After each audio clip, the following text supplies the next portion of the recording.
نماز جمعہ۔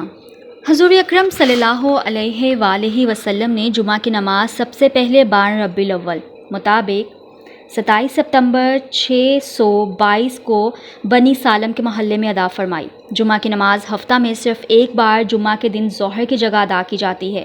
نماز جمعہ ہر مسلمان، آزاد، مقیم، عاقل و بالغ مرد پر فرض ہے۔ نابالغ عورت، بیمار، غلام اور مسافر پر جمعہ فرض نہیں ہے۔ جمعہ کی نماز چھوٹ جائے تو قضا میں اس کی جگہ ظہر پڑھی جائے گی۔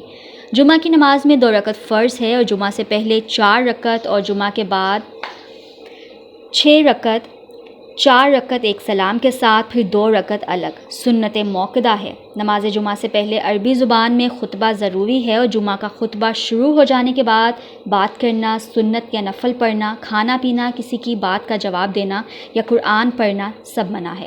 اس حالت میں صرف خطبہ کا سننا واجب ہے۔